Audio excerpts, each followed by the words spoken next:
ভালোবাসা মানুষটাকে নিয়ে পালায় যাওয়ার চিন্তা করতেছেন, তাহলে আপনার পায়ে দুকুন ধরি। আগে ভালোবাসা মানুষটাকে জিজ্ঞাসা করেন সে আপনাকে কেমন ভালোবাসে। এমন হবে না তো বিয়ের পরে পরিবারের কথা শুনে আপনাকে ছেড়ে চলে আসবে। এমন হবে না তো বিয়ের পরে সবার সামনে বলবে আপনি তাকে জোর করে নিয়ে গেছেন, সে যেতে চায়নি আপনার সাথে। সত্যি বলতে তাহলে আপনার জীবনটা পুরাই শেষ হয়ে যাবে। আমার একটা বন্ধুর কাহিনী বলতেছি। সে একটা মেয়েকে ভালোবাসতো, শুধুমাত্র গরিব হওয়ার কারণে মেয়ের পরিবার থেকে তাদের ভালোবাসা মেনে নিচ্ছিল না, যার কারণে তারা পালাইছিল। সত্যি বলতে মেয়েটাও ভালোবাসতো আমার বন্ধুকে। আমার চোখের সামনে তাদের ভালোবাসা দেখছি। আমি নিজেও কখনো ভাবতে পারি নাই আমার বন্ধুর এত সুন্দর ভালোবাসার শেষ পরিণতি এমন হবে।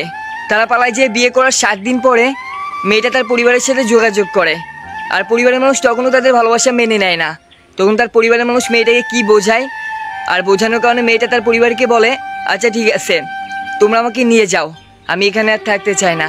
ওই যে একটা কথা আছে না, অভাব যখন দরজায় এসে দাঁড়ায় ভালোবাসা তখন জানালা দিয়ে পালায়। সত্যি বলতে আমার বন্ধু তো তেমন কিছু করতে পারতো না, তেমন টাকা পয়সাও ছিল না, তাই মেয়েটার ওখানে আর তার চাহিদা পূরণ হয় নাই। তখনই পরিবারকে বলতেছে আমাকে এখান থেকে নিয়ে যাও। আর মেয়েটার পরিবার তখন ভালো করে জানতো আমার বন্ধুর কাছ থেকে তাদের মেয়েকে এত সহজে আনতে পারবে না, তাই তারা আইনের আশ্রয় নিয়েছিল। ওই যে একটা কথা আছে না, টাকা থাকলে কাঠের পুতুলও নাচে, তেমনটাই হয়েছিল। তারা আইনের আশ্রয় নিয়েছিল, আইনের লোকও জানতো একে অপরকে ভালোবাসে। কিন্তু তারা সবাই মিলে প্ল্যান করছিল কি জানেন, সর্বপ্রথম মেয়েটার মুখ থেকে না শোনাবে, তারপর আমার বন্ধুকে একটা নারী নির্যাতন কেস দিয়ে দিবে। আর তেমনটাই হয়েছিল।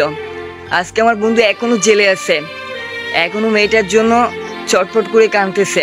সেও অবাক হয়ে গেছিল সবার সামনে যখন মেয়েটা বলছিল আমাকে ও জোর করে নিয়ে আইসে, আমি পালাতে চাইনি। মেয়েটা যখন সবার সামনে এই কথা বলে যে আমি অনেকবার যাইতে চাইছি কিন্তু ও যাইতে দেয়নি, তখনই আমার বন্ধুকে সবাই মিলে মারধর করে। সেখানে আইনের লোকও ছিল, কই কেউ তো কিছু বলে নাই। সত্যি বলতে টাকার কাছে সব কিছু হার মেনে যায়। তাই পালানোর আগে ভালোবাসা মানুষটাকে আগে জিজ্ঞাসা করেন সে আপনাকে কেমন ভালোবাসে।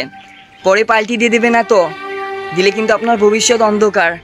আপনার বাপ মা এত কষ্ট করে বড় করছে, কোনো মেয়ের জন্য জীবন নষ্ট করেন না। ভালোবাসা মানুষটাকে মেনশন করেন।